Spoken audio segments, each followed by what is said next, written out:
என்னம்மா இன்னைக்கு சமையல்? வாங்கம்மா பார்க்கலாம்.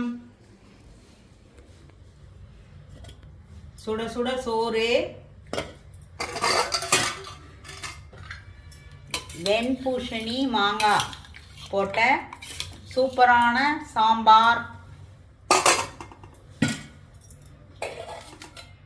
வாழைக்காய் தேங்காய் போட்ட கறி, பாயாசம், அப்பளம், தயிர், மாங்காய், ரசம். வாங்க சாப்பிடலாம். சொல்லுங்கம்மா ஆடி அமாவாசை பற்றி.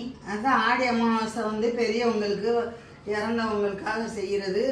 அது நம்ம அந்த ஆடி அமாவாசை செய்கிறது அவங்களுக்கு ஒரு மரியாதை மாதிரி. ஸ்ரீலட்சுமி சேனல் லைக் பண்ணுங்கள், ஷேர் பண்ணுங்கள், சப்ஸ்கிரைப் பண்ணுங்கள்.